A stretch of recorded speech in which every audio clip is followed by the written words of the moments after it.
आपल्याला कुठं ना कुठंतरी एक जिद्द लागते। एखादा मुद्दा पुढे घेऊन जात असताना न्याय द्यायचा असेल तर काही प्रमाणात आपल्याला काही गोष्टी ह्या नुकसान सुद्धा त्या ठिकाणी देऊन जातात। त्यामुळे नुकसान सहन करण्याची क्षमता त्या लोकांची त्या ठिकाणी लागते आणि कोणासाठी आणि कशासाठी लढतोय हे पण तितकंच महत्वाचं आहे। पण ठीक आहे, आम्ही विरोधात राहून रस्त्यावर लढतोय ते सत्तेत आहेत, चांगली गोष्ट आहे। मग सत्तेतल्या यंत्रणा हलवण्यासाठी त्यांच्या ताकदीचा वापर करायला काय हरकत आहे, तो त्यांनी करावा। साधा FIR आम्ही मागतोय, कारण FIR झाल्याशिवाय इन्व्हेस्टिगेशन त्या दिशेने जाऊ शकणार नाही। पण तेवढं मात्र त्यांच्याकडनं होत नाही, याचं दुर्दैवी त्या ठिकाणी वाटतं। अधिकाऱ्यांची भेट घेतली आज, तुम्ही त्यांना काय सांगितलं, काही नवीन पुरावे दिलेत का? आणि CIDच्या अधिकाऱ्यांकडून तुम्हाला काय उत्तर देण्यात आलं? हे बघा, गेल्या वेळेस आम्ही जेव्हा आलो होतो तेव्हा DGCA चा जो काही वेबसाईटवर एक रिपोर्ट आला होता, एक स्टेटमेंट आलं होतं 24 ला। आम्ही इथं जेव्हा आलो 25 ला आलो असेल का 26 ला आलो असेल, त्यावेळेस इथं चर्चा करत असताना आम्ही त्यांना विचारले की ते स्टेटमेंट तुम्ही बघितलंय का DGCAचं? त्यांनी सांगितलं नाही, ते स्टेटमेंट आमच्यापर्यंत आलेलं नाही। मग 3-4 दिवस होऊन सुद्धा ते स्टेटमेंट त्यांच्याकडे आलं नाही। त्यामुळे आम्ही CID आहोत, आमच्याकडे विशिष्ट पद्धतीने ते स्टेटमेंट यावं लागतं।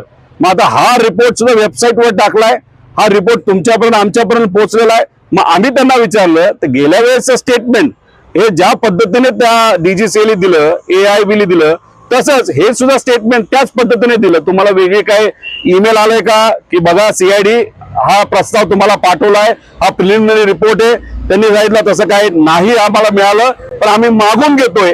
पण आम्हाला जे वेबसाईटवर आले त्याच्यावर आम्ही अभ्यास करून त्या पद्धतीने आम्ही काही प्रश्न विचारलेले आहेत। म्हणजे सुरुवातीचं जे 2024 फेब्रुवारीचं स्टेटमेंट होतं त्या बाबतीत तुम्ही दुर्लक्ष काय गोष्टी करताय आणि या बाबतीत तुम्ही म्हणता नाही आम्ही तो रिपोर्ट बघितलाय। मग कुठे ना कुठेतरी पद्धत जी असावी त्या पद्धतीमध्ये सुद्धा घोळ CIDच्या बाबतीत असं जाणवतंय। दादा, महत्वाचा प्रश्न याच्यात असा आहे की तुम्ही अनेक प्रश्न उपस्थित केले होते, CID याचं चौकशी करते। ज्यावेळेस काल सगळी चौकशी झाली, तुम्ही जे प्रश्न उपस्थित केली होती त्याची उत्तरं CIDने घेतलीत का, किंवा त्या संबंधितचे जे कागदपत्र आहेत ती तपासलेली आहेत का? तुम्ही जे प्रश्न उपस्थित करतायत त्याच्या अनुषंगाने CID तपास करते का? एक प्रोसेस असते आपल्याला लॉ मध्ये, एक पद्धत असते की आपण CID कडे काय पद्धतीने स्टेटमेंट द्यायचं असतं। तर कलम 180च्या अंतर्गत आपल्याला ते स्टेटमेंट त्या ठिकाणी द्यावं लागतं। गेल्या वेळेस मी ज्या आलो होतो, जो काय आतापर्यंतचा अभ्यास आहे FIR का व्हावं याबद्दलचं स्टेटमेंट 180च्या कलमच्या अंतर्गत त्यावेळेस दिलं होतं। आणि आता सुद्धा आज जे स्टेटमेंट दिलेलं आहे गेल्या 10 दिवसाचं, ते सुद्धा कलम 180च्या अंतर्गतच दिलं। त्यामुळे कलम 180च्या अंतर्गत जेव्हा आपण एखादं स्टेटमेंट देतो तेव्हा CIDला तपास करत असताना त्या स्टेटमेंटची दखल घ्यावीच लागते। आणि जर उद्या जाऊन CBIला हा तपास दिला तर मग CBIला सुद्धा त्या गोष्टीची दखल घेतली जाईल। एक विषय सगळ्यात महत्वाचा असे, CBI कडनं भेदभाव केला जाईल असं मी म्हणणार नाही, पण विषय एवढाच असतो की जेव्हा एखादा मराठी अधिकारी एका संस्थेच्या मदतीने मराठी नेत्याच्या घातपात नाही तर ऍक्सिडेंट बद्दल एखादा तपास करत असतं, तेव्हा आत्मीयता त्या नेत्याकडे असल्यामुळे तो तपासामध्ये कदाचित मन लावून हा तपास त्या ठिकाणी होऊ शकतो। जर उद्या जाऊन CBI कडे गेला तो जावं, चांगली गोष्ट आहे, पण तिथे सुद्धा मराठी अधिकाऱ्यांना जर हा तपास त्या ठिकाणी दिला तर मग कुठेतरी लक्ष देऊन हा तपास योग्य दिशेने जाऊ शकतो। कुठे भाषिक विषय मी त्या ठिकाणी आणत नाही, फक्त एक चर्चा जी कार्यकर्त्यांमध्ये आहे ती आहे। पण सुशांत सिंगचा विषय बिहारच्या मुख्यमंत्र्यांनी CBI कडे पाठवल्यानंतर 2 दिवसात CBIने तो स्वीकारला होता।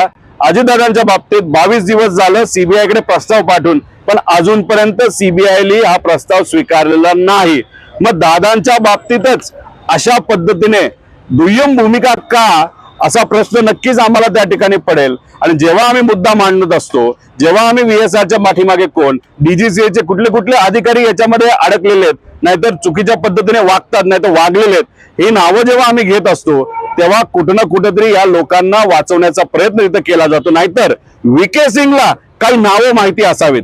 जर VK सिंगवर कुठल्या तरी कलमच्या अंतर्गत कारवाई झाली तर VK सिंग त्या लोकांची नावं सांगेल, ही भीती कदाचित काही लोकांना नाहीतर काही संस्थांना, जे लोक या कॉन्स्पिरसीच्या पाठीमागे त्यांना ती वाटत असावी, म्हणून VK सिंग बोलू नये म्हणून कुठेतरी त्याची पाठराखण ही एका पॉवरफुल व्यक्ती नाहीतर एका संस्थेच्या माध्यमातून होतंय असं कुठेतरी आता सिद्ध होत चाललेलं आहे. नावं माहिती असं म्हणजे कसल्या प्रकरणातली काय कोणती नावं माहिती आणि कोणाची नावं असं आता व्हीके सिंगचं विमान वापरूनच जर हा घातपात त्या ठिकाणी झाला असेल तर मग व्हीके सिंगला नक्कीच माहिती असेल की जर हा घातपात आहे तर मग त्याला कुणी सांगितलं, त्याच्या मागे कोणाचं प्लॅनिंग होतं, हा व्हीके सिंग सांगू शकतो. आणि मग व्हीके सिंगला जर अडचणीत आलं आणि त्यांनी उद्या सांगितलं सगळंच पर्दाफाश होईल म्हणून व्हीके सिंगला वाचवलं जातंय, म्हणून व्हीके सिंगवर कारवाई होत नाही, FIR होत नाही, जेलमध्ये घेतला जात नाही असं आमचं ठाम मत आहे. रोहित दादा, तुम्ही म्हटलात की अजितदादांसोबत त्यांनी वर्षांपूर्वी काम केलं ते लोक त्यांची भूमिका घेत नाहीये.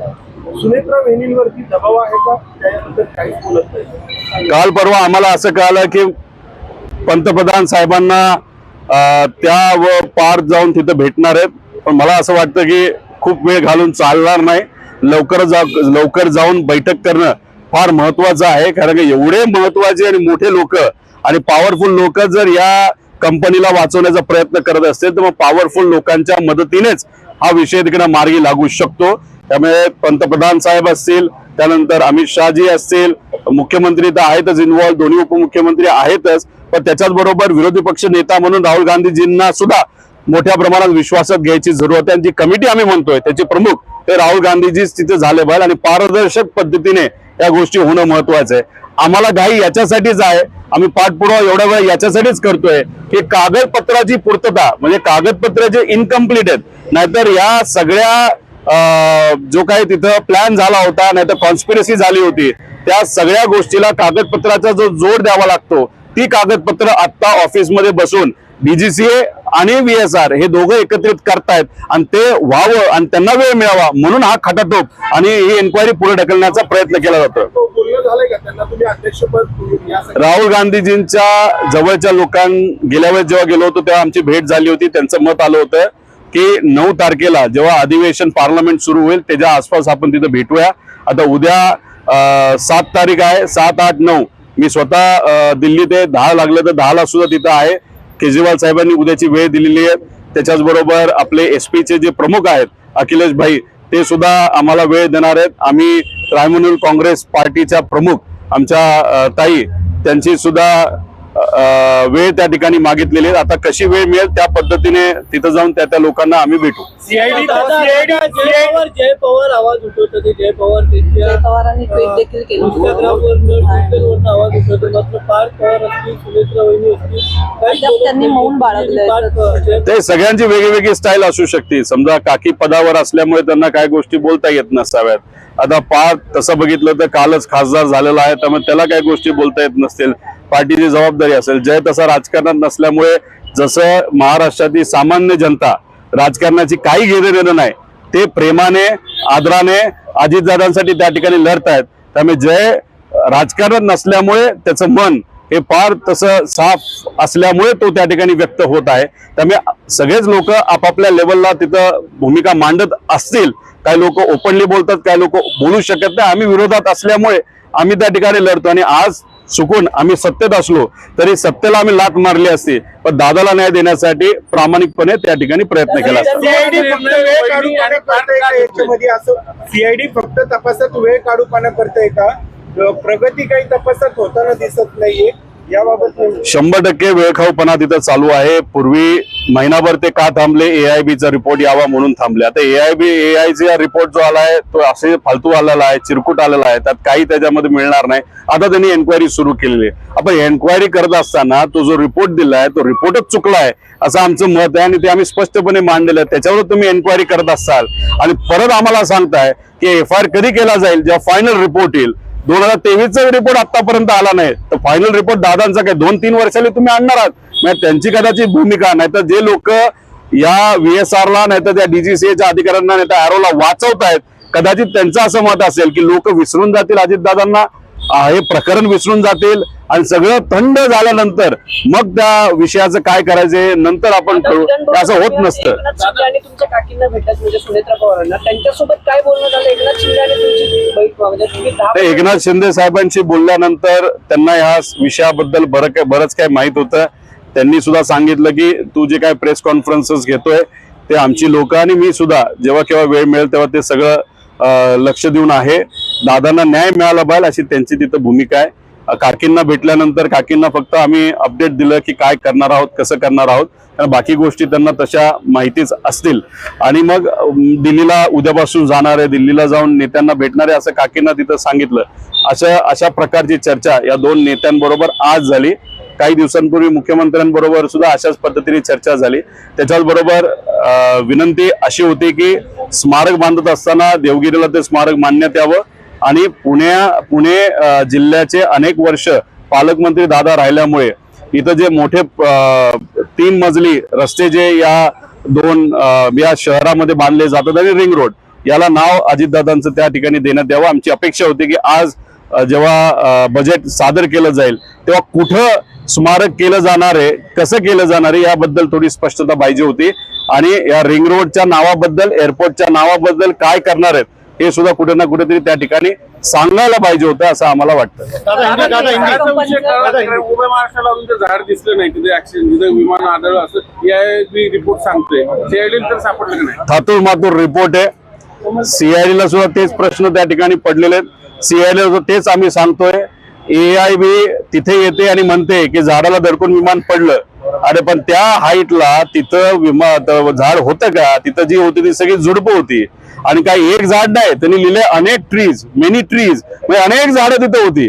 आता लोकच म्हणायला लागले की तिथं झाडं नाहीत, काय नाहीत. आणि दुसरं जे बँक झालं, म्हणजे जेव्हा लेफ्ट विंग खाली येतं तेव्हा लेफ्ट बँक म्हणतो आपण, राईट विंग खाली असतं तेव्हा राईट बँक म्हणतो. यांनी सांगितलं रिपोर्टमध्ये राईट बँक झालं, म्हणजे राईट साईडला वळलं. अरे बाबा, दुनियाला माहिती तर लेफ्ट साईडला वळलंय, लेफ्ट बँक झालंय, रिपोर्टमध्ये राईट बँक म्हणता. म्हणजे हे टेक्निकल विषय जे महत्वाचे आहेत त्या विषयामध्ये त्यांच्याकडनं जर काम चुकारपणा होत असेल, नाही तर मुद्दामून खोटं रिपोर्ट आणि सगळ्यांचं लक्ष या खोट्या रिपोर्टकडे असावं आणि टाइमपास त्या ठिकाणी व्हावा अशी भूमिका जर DGCA ची असेल, मंत्र्याची असेल, नाहीतर या छुपा हात या सगळ्या प्रकरणाच्या मागे ज्या व्यक्तीचा, पॉवरफुल व्यक्तीचा आहे त्याला जर वाटत असेल तर ते स्वप्नात आहेत. मराठी माणसं म्हणून या मराठी नेत्यासाठी, या महाराष्ट्राच्या लोकनेत्यासाठी त्याला न्याय जोपर्यंत मिळत नाही तोपर्यंत आम्ही आमचा लढा असाच कायम ठेवू. त्यांना मीडियाला गुमराह करून बाहेर काढण्यात आलं. म्हणजे कुठेतरी सीआयडी कडनं त्यांना क्लीन चिट मिळणार असं वाटतं. CID त्यांचं आदरातिथ्य त्या ठिकाणी केलेलं आहे. चहा दिला, बिस्किट दिलं, जेवण दिलं, सगळंच दिलं. संध्याकाळच्या वेळेस कदाचित 7 जी मॅच सुरू झाली होती, पहिले 30 मिनिटं 35 मिनिटं त्यांनी मॅच सुद्धा बघितली असं आम्हाला कळलं. येताना ते आपल्याला दिसले, कुठल्या गाडीतून आले, त्यांच्याबरोबर AK-47 घेऊन त्यांची सिक्युरिटी सुद्धा आली. मग मीडियाला बाहेर ठेवलं, साध्या लोकांना बाहेर ठेवलं. पण या VK सिंग बरोबर स्टेन गन येऊन, ते पण CIDच्या मुख्यालयामध्ये रिपोर्ट व्हायला पाहिजे होते की त्याच्याकडे बाबा AK-47 दिसते, ती कुठली, कशी, काय, त्याचं लायसन्स आहे नाही आहे असं पद्धती काही न घेता बाकीचे बाहेर आणि हे सगळे VIP आत. आणि बाहेर काढत असताना मीडियाला फसवण्यासाठी त्याने पोलिसांच्या गाडीमध्ये तो कदाचित बाहेर गेला अशी चर्चा आहे. म्हणजे पोलीस म्हणजे CID हे VK सिंगला काय पद्धतीने वाचवते, VIP ट्रीटमेंट देते, किती काळजी घेते हे जर आपण बघितलं. म्हणजे आम्ही जेव्हा FIR करायला गेलो, पार तिथे असणारे जे DCP आहेत ते आम्हाला हाकलायला निघाले होते. आणि इथं VK सिंग जो महाराष्ट्रातला प्रत्येक व्यक्तीला माहिती आहे की तोच चोर आहे, त्यानेच त्या ठिकाणी मर्डर केलेला आहे, त्याला मात्र इथं पोलीस फार छान चौकीली त्या ठिकाणी जर सांभाळत असेल, नाही तर ते वागणूक देत असेल, याच्यावरनं समजा की कुठं ना कुठंतरी या कंपनीच्या पाठीमागे खूप मोठी ताकद आहे. म्हणून दादांच्या घातपाताबद्दल काय झालं अशाच पद्धतीने हा तपास चालू राहतो हे आपल्याला कधीच कळणार नाही. सीआयडीच्या चौकशीच्या नावाखाली क्रिकेटची मॅच दाखवली गेली असं तुमचा थेट आरोप होता. संध्याकाळच्या वेळेस आम्हाला कळालं की तुम्ही सगळे बाहेर होता, तुम्ही 8 तास बाहेर थांबला होता फक्त का? दादांच्या प्रेमापोटी आणि एक तुम्ही चांगले पत्रकार म्हणून खऱ्या गोष्टी लोकांसमोर आल्या पाहिजे म्हणून. आता तुम्हाला उन्हात ठेवलं, हे मासे आत बसले, एसीत बसले आणि आम्हाला असं कळतंय, जे काय कळलंय की मॅच जेव्हा सुरू झाली तेव्हा थोडी मॅच हे VK सिंगनी टीव्हीवर सुद्धा बघितली. म्हणजे आता बघा, बाहेर येताना माणूस दिसत नाही, मग पोलिसांनी किती चतुरीने त्याला बाहेर काढलं. आता पोलिसांची ती काही जबाबदारी होती का? आम्हाला तुम्ही गेटवर थांबवताय, मात्र VK सिंगला तुम्ही चुपचाप लपून काढताय. म्हणजे किती VIP ट्रीटमेंट, किती काळजी VK सिंगची घेतली. पण त्याच्या AK-47 धारक त्याच्या सिक्युरिटीची सुद्धा काळजी या पोलिसांनी घेतलेली खरंच दुर्दैवी आहे.